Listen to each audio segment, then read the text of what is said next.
let's look back on one of the worst fires we've seen in our area in many years. On a Sunday afternoon last September, winds kicked up and sparked fires across the inland Northwest. By the time the sun set, 121 homes in Malden and Pine City were gone. Lifetimes of memories erased. Nearly a year later, it's still hard to believe what happened there. Eleni Dow spoke with survivors about what they learned from that hard day. Their stories coming up a little later. But first, Mayor Kawash goes back to Malden. He sees what remains and what is next. Rome wasn't built in a day, and Malden can't be rebuilt overnight. In fact, this small town is still in the early stages of its recovery, nearly 9 months after that devastating wildfire. But tonight, there are some reasons for hope and optimism in the simple things in life. Something as simple as soon being able to send and receive mail here at this post office. 262 days of recovery and counting.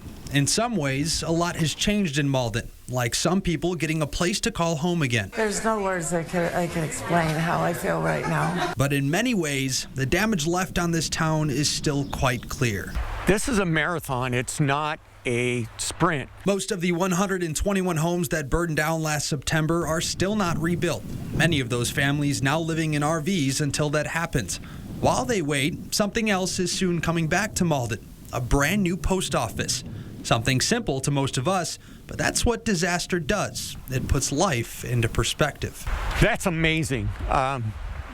People have to drive 6 miles to either get their mail or mail a letter. Just a little letter. Mayor Dan Harwood says that post office should be done by the fall. And in the meantime, a blue postal service box will arrive in just a couple weeks.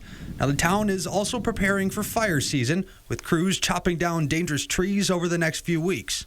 We are working with everybody to eliminate that kind of disaster from happening here.